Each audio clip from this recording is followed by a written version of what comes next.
నమస్కారం. వార్తా విశ్లేషణ కార్యక్రమం లైవ్ షోకి స్వాగతం. ముందుగా ఈరోజు విశ్లేషణ. సాక్షి గొంతు నొక్కేస్తున్నారు అంటూ కూటమి కుట్రలపై మంగళగిరి, పుత్తూరు, కడప ఎన్నికల సభల్లో ముఖ్యమంత్రి వైఎస్ జగన్ తీవ్రస్థాయిలో విరుచుకుపడ్డారు. ఈ వార్తను సాక్షి ప్రధానంగా ప్రచురించింది. బాబు బార్కోడ్ కుట్ర ఉయ్ యాప్ పేరుతో ఎన్నికల అక్రమాలకు బరితెగింపు. చంద్రబాబు, షర్మిల మిలాఖత్, టీడీపీ, బీజేపీ, జనసేన కూటమికి ప్రయోజనం చేకూర్చేలా ఆమె ప్రచారం చేస్తున్నారు. హైకోర్టు కన్నా మీరే ఎక్కువ, ప్రజల వారి సొమ్మును వారు పొందకుండా ఎందుకు అడ్డుకుంటున్నారన్న ప్రశ్నలతో ఎన్నికల సంఘాన్ని సిఈజే ధర్మాసనం ప్రశ్నించింది. మోకాలడ్డింది స్కీముల డబ్బులు జనానికి అందకుండా మోకాలడ్డింది చంద్రబాబు అంటూ మరో స్టోరీ ఇచ్చారు. కూటమి కళ్ల ముందు ఓటమి, తారాస్థాయికి చేరిన టీడీపీ అరాచకాలు. హిందువుల విభజనే కాంగ్రెస్ రణనీతి అని హైదరాబాద్ ఎల్బీ స్టేడియంలో జరిగిన సభలో ప్రధాని మోడీ వ్యాఖ్యానించారు. బీజేపీ క్యాన్సర్ లాంటిదని మీట్ ది ప్రెస్లో సీఎం రేవంత్ రెడ్డి విమర్శించారు. బీజేపీ వైపే ప్రజలు ఉన్నారని కరీంనగర్ ఎంపీ అభ్యర్థి బండి సంజయ్ చెబుతున్నారు. ఇక ఈనాడు ఆంధ్రప్రదేశ్లో అబద్ధాలకు ఆకాశమే హద్దుగా రకరకాల వార్తలు ప్రచురించింది. చంద్రబాబు గారు ఏది చెప్తే అది జూలై 1నే 7,000 పింఛన్ ఇస్తానని ఆయన చెప్తే పచ్చి అబద్ధమని తెలిసినా కూడా, సాధ్యం కాదని తెలిసినా కూడా వాళ్ళు ప్రధాన వార్తగా ఇచ్చారు. ఇక వీళ్ళు రామోజీరావు ముసలి కన్నీరు గారుస్తున్నారంటానికి సడన్గా రాజశేఖర రెడ్డి గారి కుటుంబం మీద వాళ్ళకి ప్రేమ పుట్టుకొచ్చింది. కడపగడ్డపై కన్నీరు పెట్టుకున్న రాజన్న బిడ్డ అంటూ ఒక సోది వార్తని ప్రముఖంగా ప్రచురించి ప్రజల్ని మోసం చేయడానికి యత్నించారు. అలాగే మల్లికార్జున ఖర్గే చేసిన విమర్శలను కూడా ప్రాముఖ్యత ఇచ్చారు. ఈ కేజ్రీవాల్కి 21 రోజులు బెయిల్ ఇచ్చారు. అలాగే ఎజెండాలో పేదలకు స్థానం లేదని సిరిసిల్ల, సిద్దిపేట ఎన్నికల సభల్లో సీఎం కేసీఆర్ వ్యాఖ్యానించారు. మోడీ ఆటలు సాగనివ్వమని మంత్రి ఉత్తమ్ కుమార్ రెడ్డి అన్నారు. 15 ఆగస్టు నాటికి రుణమాఫీ చేస్తామని వ్యవసాయ శాఖ మంత్రి తుమ్మల చెబుతున్నారు. ప్రజలపై మోడీ 30 లక్షల కోట్ల భారం మోపారని మాజీ మంత్రి కేటీఆర్ ఆరోపించారు. నమస్తే తెలంగాణ కోసం యుద్ధం, ప్రజలు సిద్ధం అంటూ కేసీఆర్ 16 రోజుల ప్రచారం దిగ్విజయంగా సాగిందని పత్రిక కథనాన్నిచ్చింది. రైతు బంధువుపై బందూక్ అంటూ పెట్టుబడి సాయం కథం అంటూ స్టోరీ ఇచ్చారు. వెలుగు ఎన్నికల తర్వాత రాష్ట్రాన్ని బీజేపీకి అప్పగించే కుట్ర, కుటుంబం కోసం కేసీఆర్ రాజకీయ బేరసారాలకు దిగారని రేవంత్ రెడ్డి ఆరోపిస్తున్నారు. 10 ఏళ్లలో 1,00,000 కోట్లు ఇస్తే బీఆర్ఎస్ జేబులోకి పోయాయని మోడీ వ్యాఖ్యానిస్తున్నారు. ఆంధ్రప్రభ డబుల్ ఆర్ కాదు ట్రిపుల్ ఆర్ ట్యాక్స్ అంటూ మరో రజాకార్ అంటూ తెలంగాణ కాంగ్రెస్ ప్రభుత్వంపై మోడీ విమర్శలు కురిపించారు. వార్త తెలంగాణకు ఇక కొత్త దిశ అంటూ ప్రధాని మోడీ ప్రసంగించారు. బీజేపీ పాలిత రాష్ట్రాల్లో అభివృద్ధి లేదని రేవంత్ రెడ్డి అంటున్నారు. ఇంగ్లీష్ పత్రికలో లిక్కర్ కేసులో ఢిల్లీ సీఎం అరవింద్ కేజ్రీవాల్కు సుప్రీంకోర్టు జూన్ 2వ తేదీ వరకు ఇంటరిమ్ బెయిల్ మంజూరు చేసింది. ఎన్నికల ప్రచారం కోసం బెయిల్ మంజూరు చేసినట్లు కథ తెలిపింది. ఎన్నికలు జరిగే మే 13వ తేదీన తెలంగాణలో వర్షం కురిసే ఛాన్స్ ఉంది. మే 13న ఎల్లో అలర్ట్ జారీ చేశారు. హిందువులను సెకండ్ క్లాస్ సిటిజన్స్గా మార్చాలని కాంగ్రెస్ కోరుకుంటోందని ప్రధాని నరేంద్ర మోడీ ఆరోపించారు. ఇండియన్ ఎక్స్ప్రెస్ ఈ వార్తనిచ్చింది.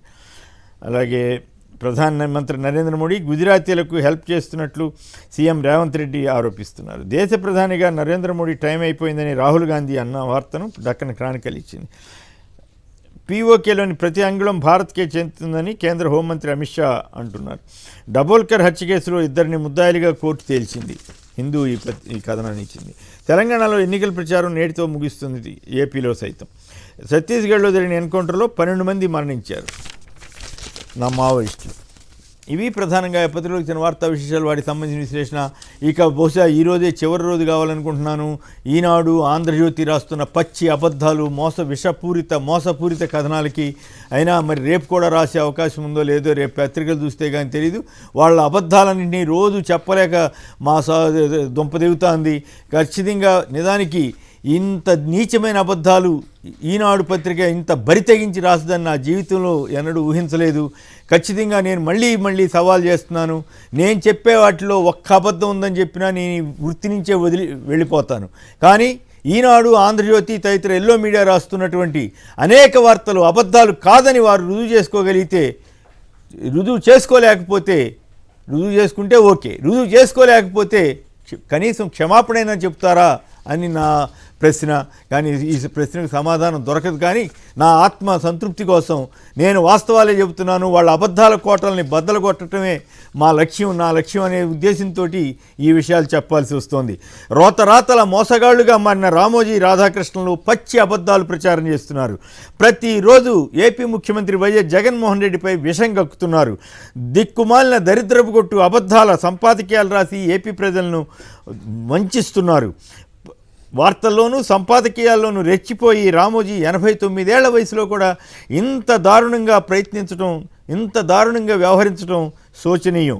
ఆకాశమే హద్దుగా బరి తెగించి మరీ రోజుకు ఈరోజు ప్రచారానికి చివరి రోజునేమో పుంఖానుపుంఖాలుగా ఈనాడు అబద్ధాలతో పత్రిక అంతటినీ నింపేసిందండి. అలాగే దరిద్రపు కూడా సంపాదకీయాన్ని, నీచమైన సంపాదకీయాన్ని మళ్ళీ రాశారు.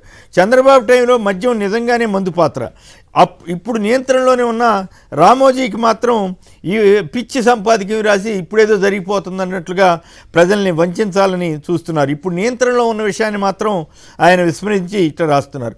అంతదాకా ఎందుకు? అసలు ఫిలిం సిటీలో మరి మందు పాత్ర అంటున్నాడు కదా, మందు తాగితే ఆ మందు పాత్రని తీసేసి అక్కడ ఎవ్వరికి మందు ఇవ్వకుండా ఫిలిం సిటీ నడపొచ్చు కదా. ఆయనేమో మందు ఇష్టారాజ్యంగా అమ్ముకుంటాడు, ఇతరుల మీద మాత్రం బురద జల్లుతుంటారు. ఏం దారుణం అండి ఇది. తెలుగుదేశం పార్టీ కూటమి పేరుతో ఇచ్చిన ఒక ప్రచార ప్రకటన గత 5 ఏళ్లుగా ఈనాడు ఆంధ్రజ్యోతి రాసిన అబద్ధాలన్నింటినీ కలిపి మళ్ళీ ఒక అడ్వర్టైజ్మెంట్గా ఇచ్చారు.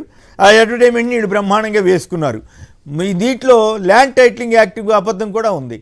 నిన్న ఎన్నికల సంఘం మళ్ళీ నోటీస్ ఇచ్చినా, అంతకుముందు చంద్రబాబు లోకేష్ల పైన కేసు పెట్టినా కూడా ఈ అబద్ధాలు ప్రచారం చేయొద్దని పచ్చి అబద్ధాలని మోసం చేస్తూ రాస్తున్నారు. వాళ్ళు చెబుతున్నారు, వీళ్ళు రాస్తున్నారు, వీళ్ళు అడ్వర్టైజ్మెంట్లు ఇస్తున్నారు, వాళ్ళు ప్రచురిస్తున్నారు. అంటే ఎన్నికల సంఘం మా జేబులోనే ఉందని వీళ్ళు రుజువు చేయదలుచుకున్నట్లుగా ఉంది. ఆయా వ్యవస్థలన్నీ మేనేజ్ చేయడం కోసమే బీజేపీతో కలిశామని చంద్రబాబుతో కంటే కూడా రామోజీ ఎక్కువగా చెబుతున్నట్లుగా అనిపిస్తుంది. గతంలో చంద్రబాబు పాలనలో ల్యాండ్ పూలింగ్ పేరుతో కొత్త చట్టాలు చేసి దళితులు 5,000 ఎకరాలు కొట్టివేసిన టీడీపీ నేతలు వాళ్ళ బినామీలకు కొట్టివేసిన సంగతి ఆధారసహితంగా కేసులు కూడా వస్తే దాని గురించి రాయని రామోజీ ఇప్పుడు ప్రజా రాజధానికి ఏదో జరిగిపోయిందంటూ పచ్చి నయవంచనతో కూడినటువంటి ఆంధ్రప్రదేశ్ ప్రజల పట్ల విషపూరితమైనటువంటి కథనాలని రాస్తూ వచ్చారు. కేంద్రం తీసుకొచ్చిన ల్యాండ్ టైటిలింగ్ యాక్ట్ ద్వారా వైసీపీ ప్రభుత్వం భూములు నొక్కేస్తున్నట్టు నీచమైన పచ్చి అబద్ధాన్ని, రోత అబద్ధాన్ని, చీదరబుట్టే అబద్ధాలని ఈనాడు రామోజీరావు ప్రచారం చేస్తున్నారు, రాధాకృష్ణ ప్రచారం చేస్తున్నారు. ఇక అందుకే గత 4 నెలలుగా 5 నెలలుగా నేను చెబుతూ వస్తున్నాను, వీళ్ళ ఆంధ్రప్రదేశ్ పాలిట రామోజీ, రాధాకృష్ణ తదితర ఎల్లో మీడియా పచ్చి అబద్ధాలు రాస్తూ నిజమైన ఆంధ్రప్రదేశ్ పాలిట నిజమైన సైకోలుగా, సైతాన్లుగా, చివరికి పైతాన్లుగా అవతరించి మొత్తం తినేయాలని చూస్తున్నట్లుగా ఉంది. వీరికి జనం గుణపాఠం చెప్పకపోతే వారికే నష్టం. ప్రజలు ఇప్పటికే ఈ విషయాలు గ్రహించారన్న దుగ్ధతోటి కొత్త అబద్ధాలను పేర్చి రామోజీ, రాధాకృష్ణులు ప్రజల్ని మోసం చేసే ప్రయత్నం చేస్తున్నారు. అయితే ఏపీ ప్రజలంత అమాయకులు కారన్న సంగతి ఈ ఎన్నికల్లో రుజువవుతుందని నేనైతే ఆశిస్తున్నాను. ఎన్నికల వేళ చంద్రబాబుకు కుట్రలకు మరోసారి రైతులు, విద్యార్థులు, మహిళలు బలయ్యారు. వాలంటీర్లతో పండుటాకుల ప్రాణాలు తీసి వికృతానందం పొందిన చంద్రబాబు, పవన్ కళ్యాణ్ ఎల్లో మీడియాలు 5 ఏళ్లుగా కొనసాగిస్తున్న సంక్షేమాన్ని ఎన్నికల సంఘంపై ఒత్తిళ్లతో అడ్డుకున్నారు. సో వరుసనే అబద్ధాలు ఏమిటో చూద్దాం. 5 ఏళ్లుగా ఎల్లో మీడియా వచ్చేసిన పచ్చి అబద్ధాలను తెలుగుదేశం పార్టీ ప్రకటనగా మొదటి పేజీలో వచ్చేసింది. వాస్తవం ఏంటంటే బెజవాడ బీసెంట్ రోడ్లో, హైదరాబాద్ అమీర్పేటలో ప్రైవేట్ సంస్థల కరపత్రికలు కనుక రోడ్లపై జనం కాళ్ళ మీద పడి దర్శనమిస్తాయి. అలాగే తెలుగుదేశం కరపత్రికగా ఈ ఈనాడు ఆంధ్రజ్యోతి మారిపోయి చివరికి బట్టలోడు తీసుకుని నీచంగా ఏపీ రోడ్ల మీద తిరుగుతున్నారు. ఇక ప్రజా రాజధాని ప్రాణం తీసిన జగన్ అంటూ ఆయన రాశారు. ప్రజాదాని వాస్తవం ఏమిటి? ప్రజా రాజధాని పేరుతో 3 పంటలు పండే ప్రజల పొలాలను కొల్లగొట్టి విధ్వంసం చేసిన చంద్రబాబు ప్రజాద్రోహి అవుతారు. కానీ అసలు వాటిని 1,00,000 కోట్లు ఖర్చు పెట్టలేం, అక్కడ శాసన రాజధాని ఏర్పాటు చేస్తాం, అభివృద్ధి పనులు చేస్తాం అని చెప్పిన జగన్ ఎలా ప్రజాద్రోహి అవుతారు? చంద్రబాబు అవుతారు. కానీ అక్కడ అభివృద్ధి కార్యక్రమాలకు అడ్డుపడింది చేయనివ్వకుండా నిత్యం కోర్టులకు వెళ్ళిన చంద్రబాబు గారు, ఆయన మనుషులు ప్రజాద్రోహులు అవుతారు. కానీ జగన్ ఎలా అవుతారు? దళితుల భూముల్ని కాజేసిన తెలుగుదేశం నేతలు ప్రజాద్రోహులు అవుతారు కానీ జగన్ ఎలా అవుతారు? పేదలకి భూములు ఇవ్వడానికి ప్రయత్నం చేసిన జగన్ ఎలా అవుతారు? సింగపూర్ కంపెనీతో తాకట్టు ఒప్పందాలు చేసుకుని సొంత నేతల జేబులు నింపే దుర్మార్గాలకు అవినీతికి పాల్పడి రైతులను నట్టేట ముంచినప్పుడు, రైతుల పొలాలను తగలబెట్టినప్పుడు ఇవేమీ రామోజీకి అప్పట్లో కనపడలేదు. ఇక జూలై 1న 7,000 పెంచినంట. అసలు దేనికి అసలు లేదురా అంటే కొసరిస్తా అన్నంట. అట్లాగే ఉదాహరణకి తెలంగాణ, కర్ణాటకలో కాంగ్రెస్ చేసిన వాగ్దానాన్ని అక్కడ చంద్రబాబు గారు కూడా చేశారు. 4,000 కాదు, ఏప్రిల్ నుంచి ఇస్తానని. నేను అంతకంటే ఘనాపడ్డి కదా, రేవంత్ రెడ్డి కంటే మొనగాడు కదా ఆయన. రేవంత్ రెడ్డి గారు ఇక్కడ సరే కొన్ని 1-2 చేసి మిగతావి చేయలేక నేను చేస్తానని చెబుతున్నాడు. దాంట్లో 4,000 పెన్షన్ కూడా ఉంది. 6 నెలలు అయిపోయింది, ఇక్కడ వరకు తెలంగాణలో ఇంప్లిమెంట్ చేయలేకపోయారు. ఈయన ఏకంగా పెన్షన్ బకాయి అంట ఏప్రిల్ నుంచి 7,000 ఇస్తారంట. ఈనాడు వాళ్ళు పెద్ద ఎత్తున పరిచేశారు. ఇంత పచ్చిపాపంగా మారితే ఎట్లా? రాజకీయ పార్టీలు సిద్ధాంతాలు విధానాలతో ఉండాలి కానీ కేవలం అబద్ధాల పునాదుల మీదే నడపకూడదు. ఇక మరొకటి, పన్నుల భారం 1.38 లక్షల కోట్లంట. ఏమి దుర్మార్గం అండి? పన్నులు లేకుండా ప్రభుత్వాలు నడుస్తాయా? ఏమి దరిద్రపు కొట్టు వార్తలు? మీరు పేపర్ ఊరికి అమ్ముతున్నారు, అమ్మండి, గొడవ లేకుండా పోతుందిగా. అడ్వర్టైజ్మెంట్స్ కూడా డబ్బులు బాగా వస్తున్నాయి కదా, మరి ఎందుకు జనం దగ్గర రేట్లు పెంచుకుంటూ వచ్చారు? ఒకప్పుడు రేట్ ఎంత ఉంది, ఇప్పుడు ఎంత రేటు ఉంది? ఒకప్పుడు 25 పైసలకి నేను కొన్నాను, ఇవాళ మీరు ఎంతకు అమ్ముతున్నారు? 6 రూపాయల 6.5. ఏం వెలుగుకే ఎంత ఇప్పుడు రేటు? 6.5కి అమ్ముతున్నారు. ఎన్ని రెట్లు పెంచేశారు? మరి జనం దోపిడీ చేస్తున్నట్లే కదా. ప్రభుత్వాలు మాత్రం చాలా అది జగన్ ప్రభుత్వం మీద ఇట్లా రాశారు. మరి చంద్రబాబు ప్రభుత్వంలో ఎన్నడన్నా రాశారా? మరి ఆ రోజు పెట్రోల్ డీజిల్ రేట్లు పెంచింది చంద్రబాబు కాదా? ఏమి చెత్తరాతలండి ఇవన్నీ కూడా. పోనీ చంద్రబాబుతో అసలు ఇప్పుడున్న పనులన్నీ తీసేసి కొత్త స్కీములతో ఇప్పుడు అనౌన్స్ చేశాడు కదా 1,50,000 కోట్లు, అవన్నీ ఇంప్లిమెంట్ చేయిస్తానని చెప్పి వాగ్దానం చేయిస్తారా? చేయించగలరు, ఎందుకంటే చేసి పెట్టేది లేదు కదా. అబద్ధాలు చెప్పడానికి ఏముంది? అబద్ధాల పునాదుల మీద. ఇక జగన్ పన్నాగం పారలేదు. పోలింగ్కి ముందు 14,125 కోట్ల పంపిణీ స్వేచ్ఛ అంట. అంటే దీని అర్థం పేద ప్రజలకు వెళ్ళవలసిన 14,000 కోట్లను మేము ఆపామని రామోజీరావు గారు మేసం తిప్పి చెబుతున్నట్లుగా ఉంది. పేద ప్రజల పాలిట ఆయన ఎంత అమానుషంగా ఉంది. పెత్తందారి మనస్తత్వంతో, ఫోడల్ మనస్తత్వంతో ఈ రకంగా పేద ప్రజలకు నోట్లో మట్టి కొట్టామని ఆయన వారు సంతోషపడుతున్నారు. కానీ ఎన్నికల తర్వాత, పోలింగ్ తర్వాత అయినా వస్తాయి డబ్బులు. కాబట్టి పేద ప్రజలు ఎవరు భయపడక్కర్లేదు. నిజానికి ఎన్నికల ముందు అడగలేదు ఎన్నికల సంఘాన్ని. కోడ్ వచ్చిన మొదట్లో అయ్యా మేము ఆల్రెడీ కొన్ని స్కీములకి డబ్బులు ఇస్తున్నాం, అవి కొన్ని నొక్కడం జరిగింది, అవి వెళ్తున్నాయంటే ఆ ఎన్నికల సంఘం 4 రోజులుగా పెండింగ్లో పెట్టి ఆలస్యం చేసి ఇప్పుడు ఆర్డర్ ఇస్తే హైకోర్టుకి వెళ్ళింది ఎవరు? జగన్ గారు కాదా? జగన్ గారు హైకోర్టు వేసుకోవచ్చు శుక్రవారం వరకు అన్నట్లుగా ఆదేశాలు ఇస్తే దాన్ని ఎన్నికల సంఘం ఆపేసిందంటే దాని వెనకాల ఎవరున్నారు? ఆ నవతరం పార్టీ అయిన ఎవరు? చంద్రబాబు పక్కన కనపడుతూనే ఉన్నాడు కదా. ఇంత నీచంగా. సో ఖచ్చితంగా వీళ్ళు ఒప్పుకుంటున్నారు, మేము పేదల నోట్లో మట్టి కొట్టాం అని ఒప్పుకుంటున్నారు. రైట్. ఇక యువత ఎవరు కావాలో తేల్చుకో, దగల అంటూ చంద్రబాబు గారు అంటే యువత అంట. ఆయన 75 ఏళ్ల ముసలాయన్ని పాపం యువకుడిగా చూపించాలని 89 ఏళ్ళ రామోజీరావు గారు చాలా కష్టపడుతున్నాడు. ఈయన చంద్రబాబు గారు ఎన్నడన్నా ఒక పోర్టు కట్టాడా? ఉద్యోగాలు ఇప్పించాడా? ఎన్నడన్నా మెడికల్ కాలేజీ ప్రభుత్వ రంగంలో తీసుకొచ్చాడా? ఎన్నడన్నా 15,000 సచివాలయాలు ఎప్పుడన్నా కట్టాడా చంద్రబాబు గారు? అవే 2 లక్షల ఉద్యోగాలు ఎప్పుడన్నా ఇచ్చాడా చంద్రబాబు గారు? 30,000 ఉద్యోగాలు ఇవ్వలేదు 5 ఏళ్లలో. ఈయన 2.5 లక్షల ఉద్యోగాలు ఇస్తే ఈయన మీద పడి ఏడుస్తాడు. యువతకి న్యాయం చేసింది జగనా చంద్రబాబా? ముసలి రామోజీరావు గారు నిజంగానే ముసలాయిని యువకుడిగా చూపించాలని ప్రయత్నం చేస్తున్నారు. అది పైగా ఆయన ఎట్లా మాట్లాడుతున్నాడో ఆయనకే తెలియదు. చంద్రబాబు గారు ఏది పడితే అది మాట్లాడుతున్నాడు.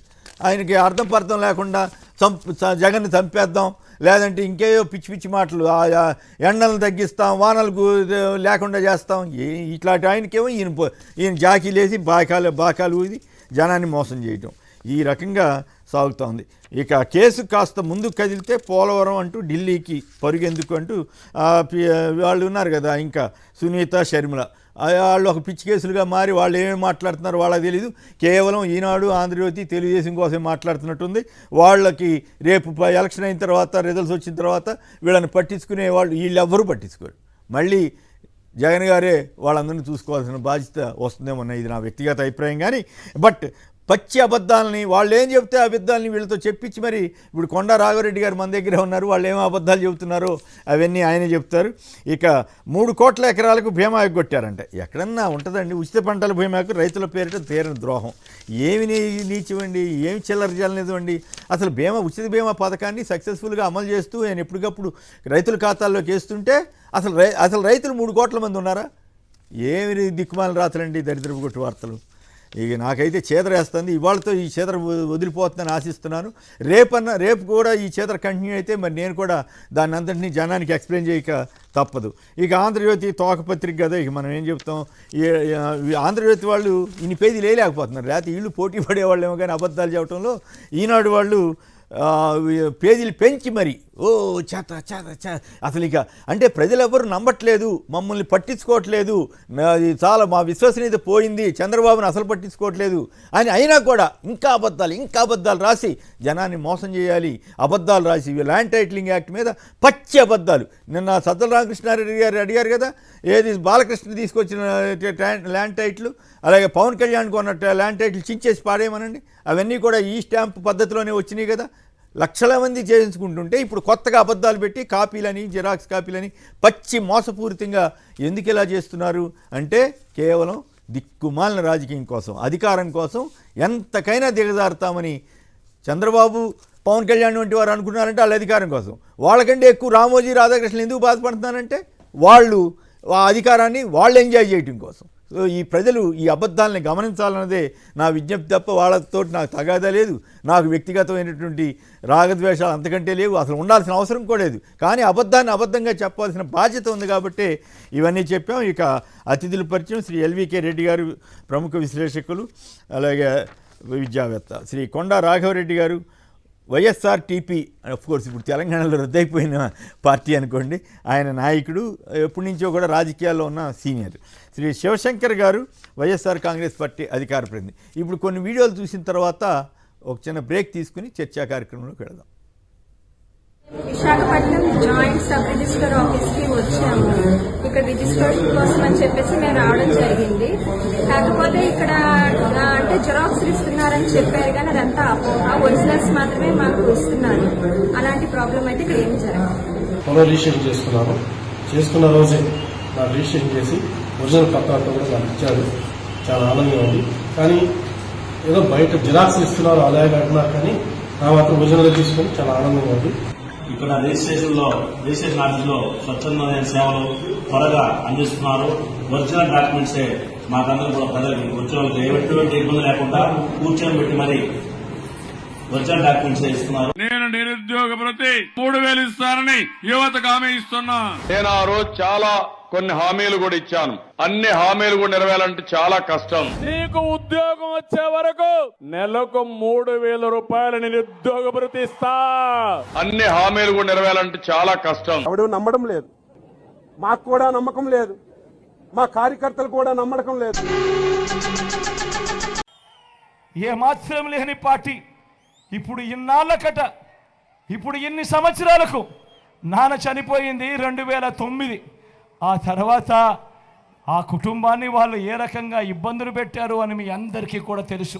ఇడుపుల పాయకు వస్తారట, నాన్న సమాధి దగ్గరికి వస్తారట, చూడడానికి వస్తారట, ఢిల్లీ నుంచి వస్తారట, ఎన్నికల వేళ వస్తారట.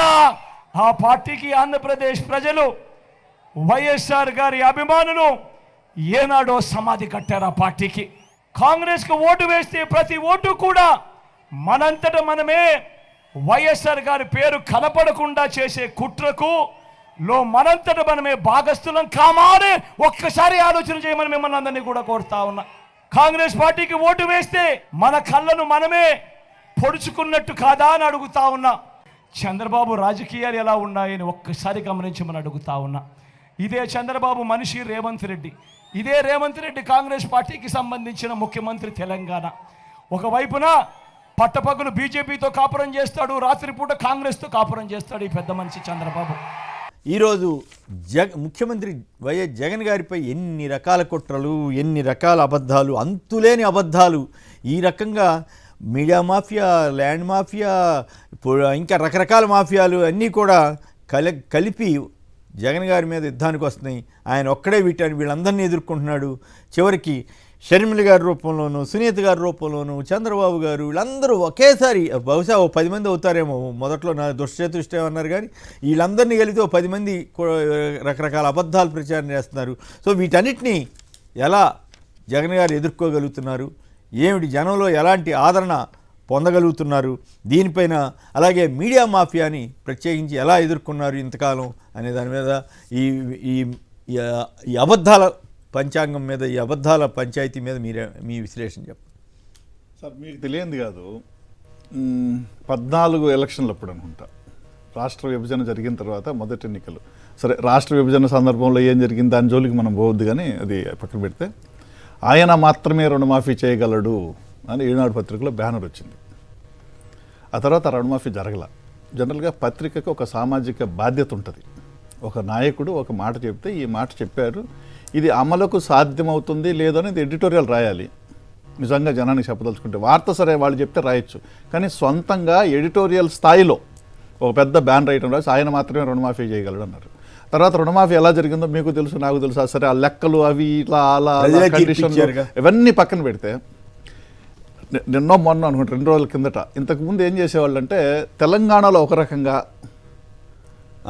ఆంధ్రాలో ఒక రకంగా వార్త వచ్చేది, ఒకే వార్త, దానికి ఒక రకంగా దీనికి ఒక రకంగా శీర్షిక, దానికి ఒక రకమైన వాక్యాలు, దీనికి ఒక రకమైన వాక్యాలు రాసేవాళ్ళు. సపోజ్ అక్కడ ఏదో ఇరిగేషన్ ప్రాజెక్టు గురించి ఆంధ్రప్రదేశ్ ప్రభుత్వం మొదలు పెడితే వెంటనే తెలంగాణలో రెచ్చగొట్టేటట్టు ఇక్కడ వార్త వస్తుంది, అక్కడేమో అసలు ఏమీ లేదు ఇక్కడ అనేసి ఆడ వార్త వస్తుంది. ఇటువంటి పరిస్థితి కనపడింది. కొత్తగా నేను 3 రోజుల కిందట ఒక ఈనాడు పత్రిక చూసా. విజయవాడ ఎడిషన్లో ఏమో ఫస్ట్ పేజీలో ఒక రకమైంది, ఏది అమరావతిని రాజధానిని మోడీ గారు ఎందుకు వస్తున్నారంటే ప్రజల కళల రాజధాని కాపాడటానికి. అదే రోజు విశాఖపట్నంలో ఇంకో రకమైనటువంటి ప్రకటన, ఇంకోటి అది రాష్ట్ర వికాసం కోసం వచ్చాడంట, అమరావతి కోసం రాలేదంటే. అల్లుడే బాలకృష్ణ అల్లుడే చెప్పాడు కదా, విశాఖ అమరావతి అయ్యేది కాదు పోయేది కాదు, చాలా క్లియర్గా చెప్పాడు. ఆ వీడియో వచ్చింది కూడా, నేను కూడా చూశాను దాన్ని.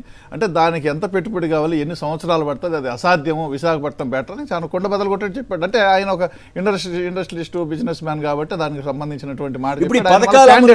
ఇప్పుడు పత్రికల బాధ్యత ఇవంతా ఒకటి, పథకాల అమలు కుట్రలో ఈ ఆపేసామని రామోజీ గారు సంకలు గుద్దుకుంటున్నాడా? అక్కడికి వస్తాను. దానికంటే ముందు ఒక విషయం చెప్పి వస్తాను. తర్వాత సంక్షేమ పథకాలకు సంబంధించి మాట్లాడితే, మొన్నటిదాకా ఏమో పత్రికల్లో అయిపోయింది, దివాళా దేశం, రాష్ట్రంలో రూపాయి లేదు, అది ఇది అని చెప్పారు. సరే, దానికి ఒక పార్టీ వాళ్ళు మాట్లాడగానే మళ్ళీ రాస్తారు, ముందు వీళ్ళు రాస్తారు, మళ్ళీ వాళ్ళు రాస్తారు. ఇప్పుడు 3,500 4,000 పెన్షన్ ఇస్తే ఏమో అది శ్రీలంక అయిపోతుంది, లేకపోతే ఇథియోపియా అయిపోతుంది అని మాట్లాడేవాళ్ళు. 7,000 ఈయన ఎలా ఇస్తాడు? ఇప్పుడు ప్రొఫెసర్ నాగేశ్వర్ గారు ఆ మధ్య మాట్లాడితే నేను విన్నా, సార్ ఇంకా ఒకరిద్దరు మాట్లాడినప్పుడు విన్నా, అయ్యా ఈయన ఇచ్చేది 10,000, ఉదాహరణ చెప్తున్నా, 10,000 అయితేనే ఇథియోపియా శ్రీలంక అయితే, ఆయన 20,000 ఇస్తానన్నప్పుడు ఇది ఏమవ్వాలి?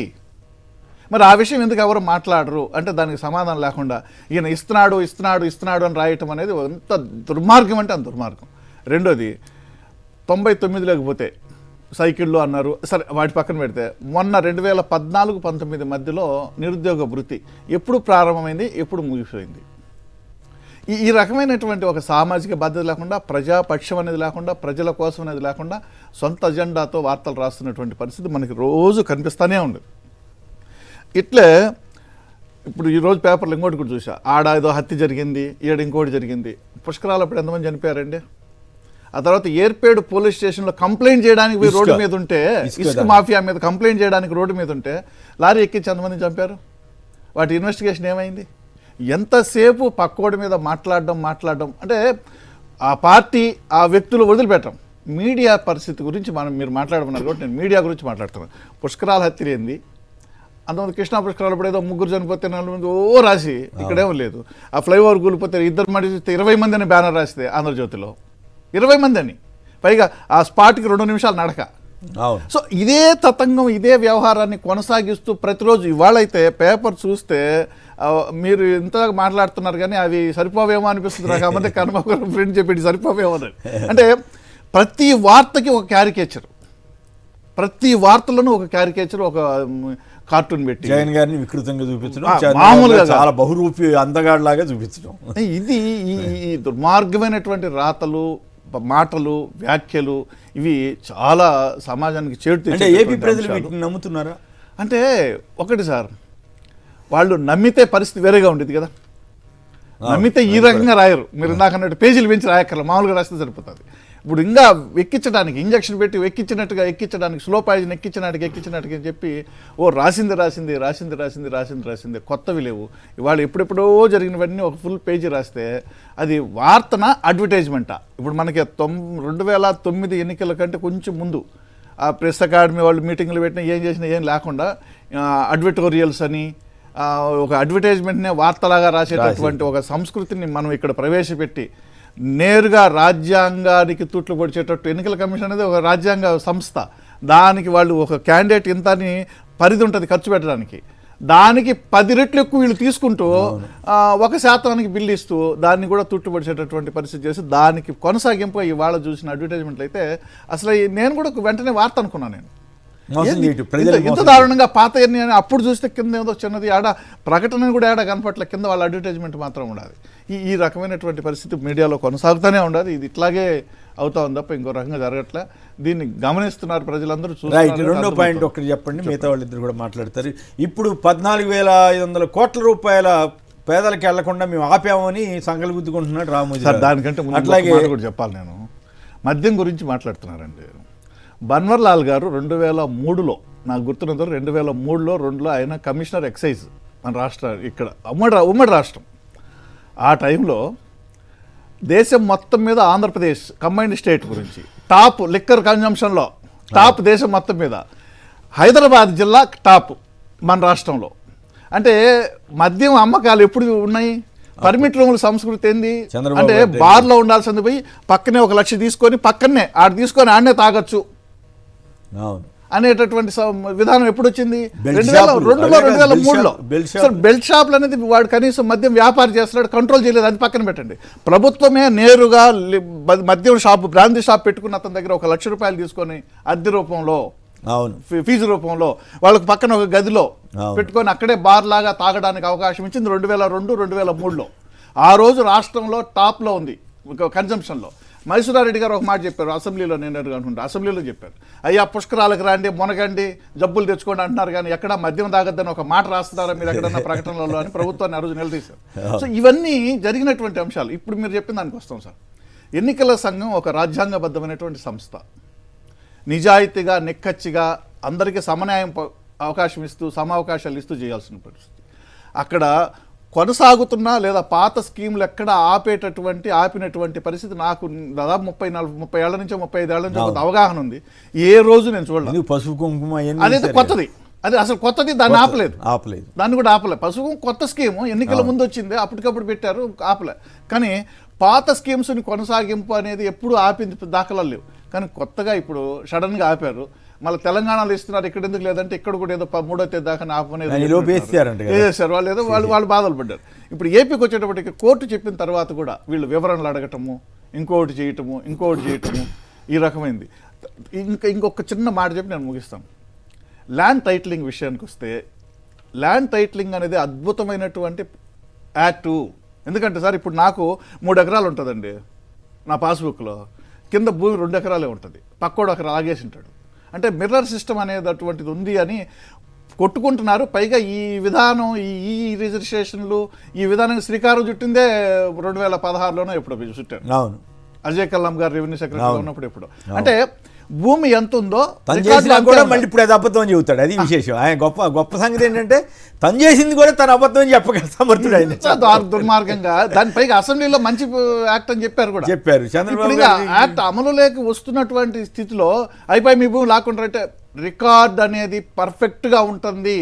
భూమి ఎంత ఉందో అద్దంలో భూమి కనపడినట్టుగా రికార్డులు అంతే ఉంటుంది. రికార్డు విధానాలు ఉంటాయి, దాని రికార్డుకి సంబంధించి ఆ భూమికి సంబంధించిన గుణగణాలు కూడా దాంట్లో రిమూవ్ చేస్తాము, సంపూర్ణ వివరాలు ఉంటాయని చెప్తున్న దాన్ని ఎంత దారుణంగా చెప్తున్నారంటే మీ భూమి లాగేసుకుంటారు, మీ భూమి లాగేసుకుంటారు.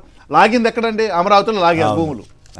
కృష్ణారావు గారు అందుకే ఓపెన్గా అడిగాడు కదా, ఇదేంది కేంద్ర ప్రభుత్వం తీసుకొచ్చిన ఈ చట్టం ఎంతో మంచిది, బీజేపీ వాళ్ళు ఏం చేస్తున్నారు, ఏపీ బీజేపీ నిద్రపోతుందా, కావాలని సమర్థిస్తున్నారా, ఎందుకు నోరు విప్పట్లేదని ఆయన ఇంత దుర్మార్గంగా ఇప్పుడు జనాన్ని మభ్యపెట్టేటటువంటి మోసం చేయడం, మభ్యపెట్టడం అంతకంటే ఇది చేస్తూ ఉంటే ఎలక్షన్ కమిషన్ ఏమో మేమేదో కేసు పెట్టాం అన్నట్టున్నారు దాని మీద, అట్లేదో దాని మీద అదే ఎందుకు సజ్జల గారు పోవాలి చాలా స్ట్రాంగ్ గా ఇచ్చారు. ఇక ఇంత- బాలకృష్ణ మళ్ళీ ఈ స్టాంపింగ్ కి దీనికి సంబంధం లేకపోయినా కలపటం, ఈ స్టాంపింగ్ ద్వారా ఆల్రెడీ అమలవుతున్న దాన్ని కాపీలు ఇస్తున్నారు, ఒరిజినల్స్ ఇవ్వట్లేదండి. మరి బాలకృష్ణ గారిది ఒరిజినలే కనపడిందిగా, ఈ మధ్య కదా చేయించుకుంది ఆయన. పవన్ కళ్యాణ్ గారిది ఈ మధ్యగా, మరి వాళ్ళు కూడా ఆయన కూడా వాళ్ళు కూడా అబద్ధాలు చెబుతారు. అది విశేషం. హారబుల్గా చాలా దుర్మార్గంగా రైట్. ఒకసారి శివశంకర్ గారు ఎదుర్కొన్న శివశంకర్ గారు చెప్పండి, ఈ అబద్ధాల కుట్రలు వీటన్నింటినీ ఎదుర్కోగలుగుతున్నారా? వాళ్ళు చెబుతున్నారు 14,500 కోట్లు అని వాళ్ళే చెబుతున్నారు, అంచెని లెక్కేసి ఆపేసాము అని కుట్ర అని, చాలా పేదలకి వెళ్లకుండా ఆపడంలో సక్సెస్ అయ్యామని ఈ రామోజీరావు గారు, రాధాకృష్ణ, చంద్రబాబు, పవన్ కళ్యాణ్, దగ్గుబాటి పురంధరేశ్వరి వీళ్ళందరూ చాలా ఉత్సాహంగా ఆపేసామని సంతోషపడుతున్నారు. మీరు ఎట్లా ఈ అబద్ధాలని కుట్రల్ని మీరు ఎట్లా ఎదుర్కొంటారు? నమస్తే సార్, మీకు అదే విధంగా వీక్షకులకు అందరికి కూడాను. ఇదంతా చూస్తుంటే సార్ ఎంత సైకోలు ఉన్నారు ఆంధ్రప్రదేశ్ లో, ఎంత సైకోలు ఉన్నారు. సైకోలు అని ఎవరిని అంటారంటే సార్, పేదోళ్ళ మీద కానీ లేకపోతే ఎవరన్నా బాగుపడుతూ మంచిగా వాళ్ళ జీవనం సాగిస్తా అంటే వాళ్ళను హింసించి వేటాడి వాళ్ళు బాధపడుతూ వాళ్ళు కుంగిపోతా ఉంటే చూసి ఆనందిస్తారు కదా, వాళ్ళను సైకోలు అంటారు ఈ పదజాలంతో. ఈ రోజు పేదోడికి ఏదైనా మంచి జరిగితే దాన్ని చూసి ఈ పెత్తందారులు ఉన్నారు కదా, అరే వీడు సంతోషంగా ఉండకూడదు అనేటువంటిది వెంటాడి వాళ్ళను నరహింస పెడతా ఉన్నారు వాళ్ళందరినీ, వాళ్ళ బాధనంతా కూడా.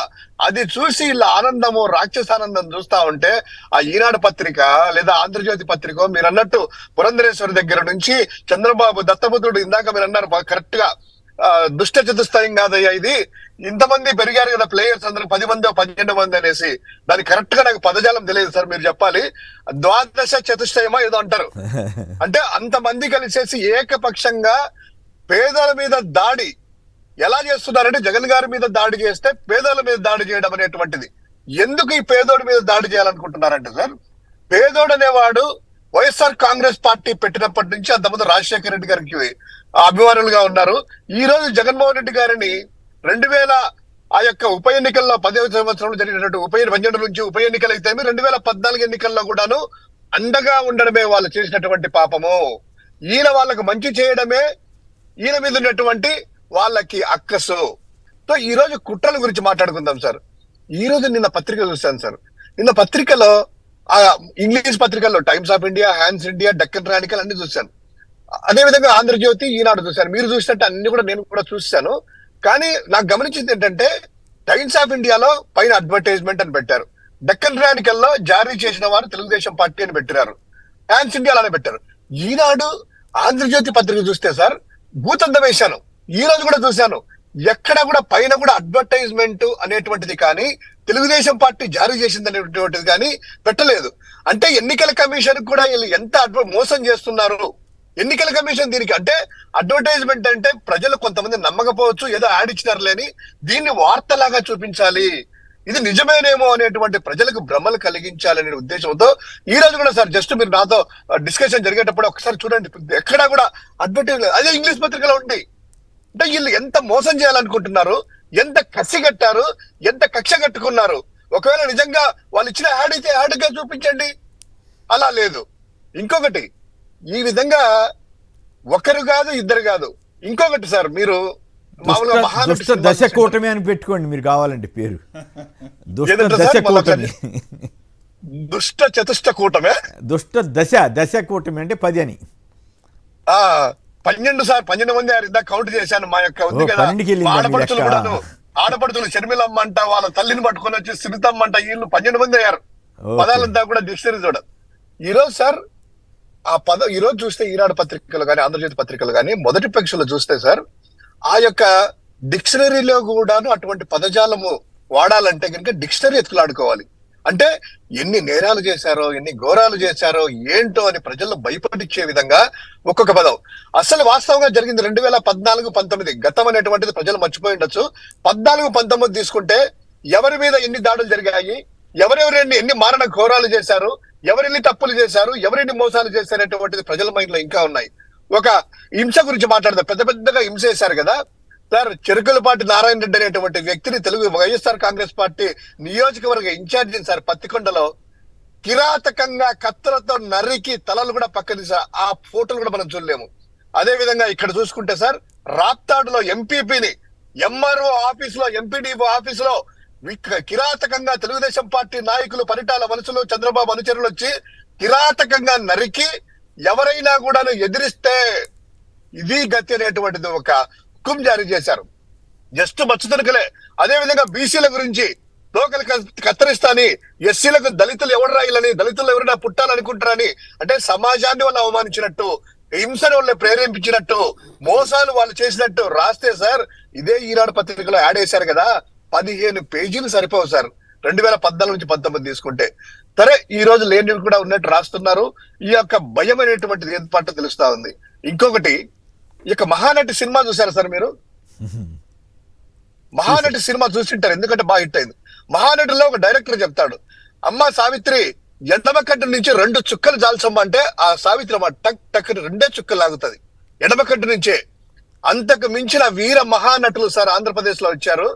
అమ్మా ఈ 2 కళ్ళ నుంచి కాదమ్మా, ఒక చుక్క కన్నీరు అలా దాటి అలా ఆగిపోవాలంటే అంతకు మించిన వీర మహానటులు ఉన్నారు సార్. ఈ రోజు వాళ్ళు మాట్లాడుతూ భారతి గారి మీద ఈ రోజు పత్రిక చూస్తే కడుపులో బాధ, ఒక ఆవేశము, ఆక్రోశం వస్తా ఉన్నాయి. నన్ను తిరుమలమును నరికేసేయండి, నరికేస్తారేమో. ఏమి సార్ ఈ మాటలు? ఏమనుకుంటున్నారు వాళ్ళు? చంద్రబాబు నాయుడు, ఈ రామోజీరావు రాసేటువంటి వికృత రాతలు, వికృత క్రీడల కంటే వీళ్ళ చేత ఆడించేటువంటి ఆ వికృత చేష్టలు ఉన్నాయి కదా, సభ్య సమాజము అసహించుకుంటుంది. వీళ్లకు ఏ విధంగానైనా కూడాను ఆ యొక్క ఓట్లు, నేను నెల్లూరులో తిరుగుతా ఉన్నాను సార్, నెల్లూరులో తిరుగుతా ఉంటే ఆయన కొప్పుల రాజు అనేటువంటిది ఆయన ఉన్నారు. సేమ్ నేనుండే హోటల్లోనే ఆయన స్టే చేస్తున్నాడు. నేను 2 రోజులు ఇక్కడ ఉన్నాను. ఆయన లిఫ్ట్ లో మాట్లాడుతా వస్తే ఆ ముస్లిం ఏరియాని టార్గెట్ చేయండి, ఆ ముస్లిం ఏరియాకి వెళ్ళేసేసి ఎమ్మెల్యే మీ ఇష్టము, ఎంపీకి మాత్రము కాంగ్రెస్ కి ఏమని చెప్పండి, ఎందుకంటే బీజేపీ తెలుగుదేశం ఇద్దరు ఒకటే కదా, తెలుగుదేశం వైఎస్ఆర్సీపీ ఇద్దరు బీజేపీ సపోర్ట్ చేస్తారని ప్రచారం చేయండి. దాంతో ఏమవుతుందంటే ఒక 50,000 ఓట్లు మనం గెలిస్తే వేమిరెడ్డి ప్రభాకర్ రెడ్డి గెలవచ్చు, సాయిరెడ్డి గారు ఓడిపోవచ్చు, వైఎస్ఆర్ కాంగ్రెస్ పార్టీ దెబ్బతీసినట్టు అవుతుంది అనేటువంటిది వాళ్ళ యొక్క డిస్కషన్. నేనే సాక్షి. ఇదే డిఆర్ ఉత్తమ్ హోటల్లో ఉన్నారు, కొప్పుల రాజు అనేటువంటి వ్యక్తి లిఫ్ట్ లో మాట్లాడదు. అంటే కాంగ్రెస్ పార్టీ కుట్ర చూడండి సార్. అంటే ఎంపీకి ఓట్లు అనేటువంటిది కాంగ్రెస్ పార్టీకి పడితే అవి అది ముస్లిం ఓట్లు, ముఖ్యంగా అదే అంట 34-40 వార్డు పేరు కూడా చెప్తున్నారు, అక్కడే ఎక్కువ ప్రచారం చేయండి.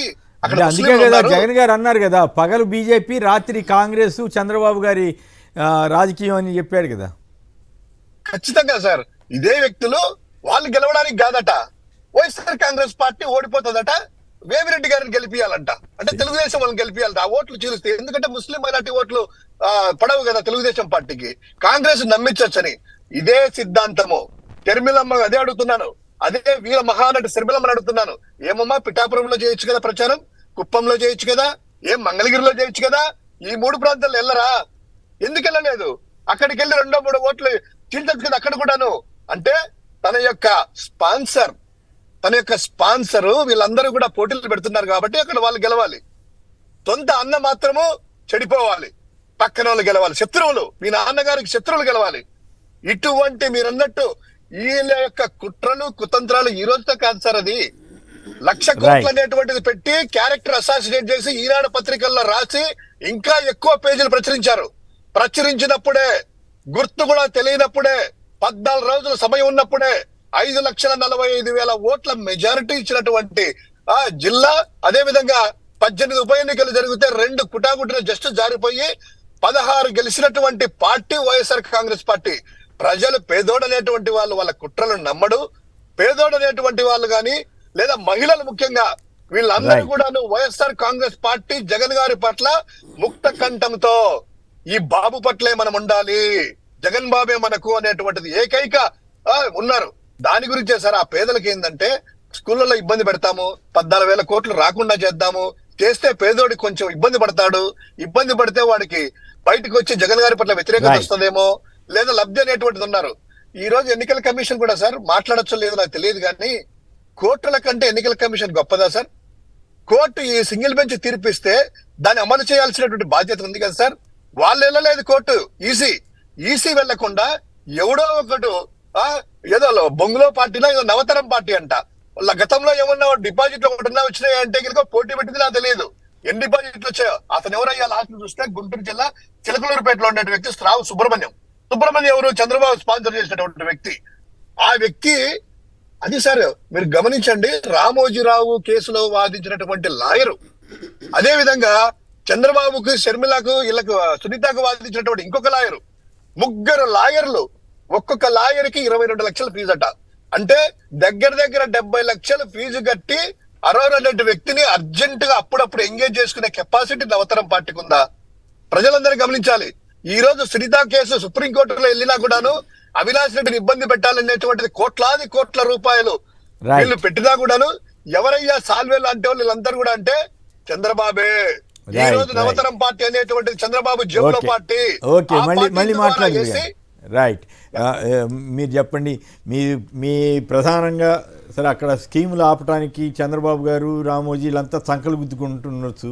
రెండో వైపు షర్మిల గారు, సునీత గారు, ఇంకా సౌభాగ్యమ్మ గారు కూడా వీళ్ళందరినీ ప్రవేశపెట్టి ఏ రకంగా ఇబ్బంది పెట్టాలని చూస్తున్నారు. ఈ కుట్రల్ని జగన్ గారు ఎలా ఛేదించవస్తారు? ఒకటి కొమ్మినేని గారు, రాజశేఖర రెడ్డి గారి తనయుడు ఆంధ్రప్రదేశ్ ముఖ్యమంత్రి వైఎస్ జగన్మోహన్ రెడ్డి గారు ఒక దిక్కు, ఈ అబద్ధాల ముఠ దానికి చైర్మను, క్యాప్టెను చంద్రబాబు నాయుడు, ఆయనకు మెంబర్లు రామోజీరావు, రాధాకృష్ణ, TV5, కొత్తగా వచ్చినటువంటి ఆ బువ్వమ్మలు షర్మిలమ్మ, నర్రెడ్డి సునీత, నిన్న మొన్న ఆమెను కూడా వివేకమన్న భార్యను కూడా తీసుకొచ్చి ఆమెకు చేయి లొంకుతున్నాయి, మైక్ ఒదిగిపోతుంది, చేయి ఒదిగిపోతుంది, ఆమెను కూడా తీసుకొచ్చి ఇంట్రడ్యూస్ చేశారు. ఇక ఎక్కా దుక్క చాలామంది ఉన్నారు.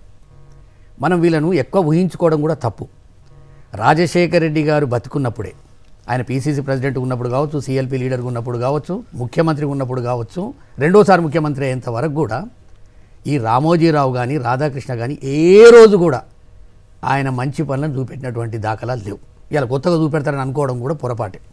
కాకపోతే ఇంకా డబల్ చేసిరు. ఇప్పుడు రాజశేఖర రెడ్డి గారు చనిపోయిన తర్వాత జగన్మోహన్ రెడ్డి గారు నల్ల కాలువల మాట్లాడిన రోజు నుంచి ఈ రోజు వరకు ఈ దొంగ పత్రికలకు, ఈ దుర్మార్గపు పత్రికలకు, ఈ రామోజీరావు లాంటి ముసలి నక్కలకు ఆయన పేరు తీయకుండా, ఆయన బ్యానర్ ఐటమ్ రాయకుండా ఆంధ్రజ్యోతి నడవదు, ఈనాడు పేపర్ నడవదు. గంత దుర్మార్గులు వాళ్ళు. ఇక వీళ్ళ మీరు చెప్తారు 15 పేజీలు 16 పేజీలు. వాళ్ళందరూ ఒకటే మూసల పోసిన వాళ్ళు. ఎందుకంటున్నామంటే ప్రజలకు అర్థమైపోయింది. మనం కొంత కన్ఫ్యూజ్ అవుతున్నారు, కొందరు కార్యకర్తలు కన్ఫ్యూజ్ అవుతారు, కానీ ప్రజలకు క్లారిటీ వచ్చింది. ఎవరు ఈ షర్మిలమ్మ, ఏడికెళ్ళి వచ్చింది, ఆమె రాజకీయ జీవితం ఏంది, ఏం మాట్లాడుతుంది, ఆమెకు ఈటీవీ, ABN ఆంధ్రజ్యోతి, TV5 రోజుకు 2 సార్లు ప్రెస్ కాన్ఫరెన్స్లు, రోజు 2 సార్లు ఎక్కడ లేదు. పాప అమ్మాయి తిరుగుతూ ఉంది, ప్రజలు వస్తలేరు, ఫ్రస్ట్రేషన్లు ఉంది.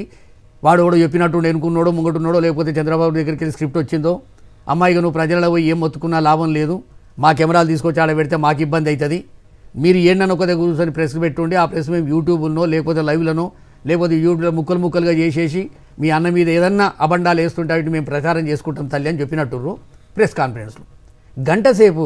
కొమ్మినేని గారు, నిన్న జగన్మోహన్ రెడ్డి గారు కడప జిల్లాలో ఎంటర్ అవుతారని తెలిసిన తర్వాత 1 గంట ముందు ఆమె ప్రెస్ కాన్ఫరెన్స్ పెట్టి, ఆయన ఒక నుండు ఢిల్లీలో దేనికి వనికిరాని నాయకుడు, ఆ నాయకుడు కూడా వస్తుండని చెప్పి ఏడికి పులివెందులకు ఇడుపులపాయకు వస్తుండనేటటువంటి మాట చెప్పే ప్రయత్నం చేసింది. నేను ఆమె ఇప్పుడు ఎందుకంటే ఇప్పుడు నాకు క్లారిటీ రావాలి. ఎందుకంటే కడప ప్రజలు చాలా రాజకీయ చైతన్యం ఉన్నటువంటి ప్రజలు. 14 రోజుల లోపటనే ఫ్యాన్ గుర్తొస్తే 5,45,000 గెలిపించినటువంటి చైతన్యం ఉన్నటువంటి వ్యక్తులు. ఈ ఎల్లయ్యనో పుల్లయ్యనో వీళ్ళు కంట తడిపెడితేనో కొంగు జాప్తేనో వాళ్ళు ఏదో తడబడతారు అనుకుంటే అది పొరపాటు. పూర్తిగా నేను ఒక 10-15 రోజుల నుంచి కడప, కర్నూలు, అనంతపూరు, అక్కడుండి ఈస్ట్ వెస్ట్ గోదావరి, ఇచ్చాపురం వరకు కూడా కొన్ని నా దగ్గర ఉన్నట్టు ఫోన్ నెంబర్లతో ఒక 500-600 మందితో మాట్లాడిన కొమ్మినేని గారు.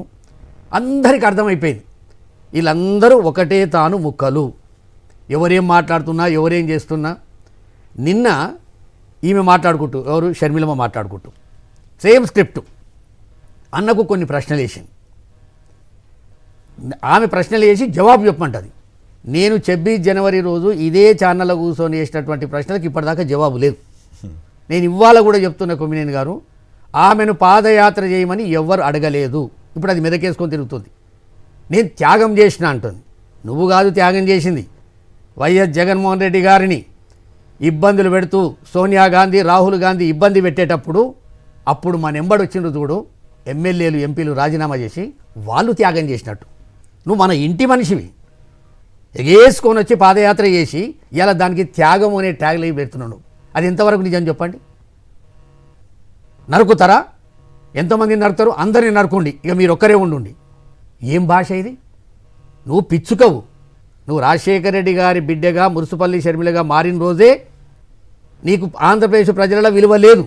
కానీ ఆవిడ చాలా తండ్రి గురించి చాలా చెబుతుంది. ఎందుకు? తండ్రి హృదయానికి దగ్గరగా ఉన్నానంటే నేను మీకు ఒక్కటే, ఆమె ఎంత అబద్ధాల కోరు అనే దానికి ఒక్క వీడియో చూపెడతా మీరు పర్మిషన్ ఇస్తే.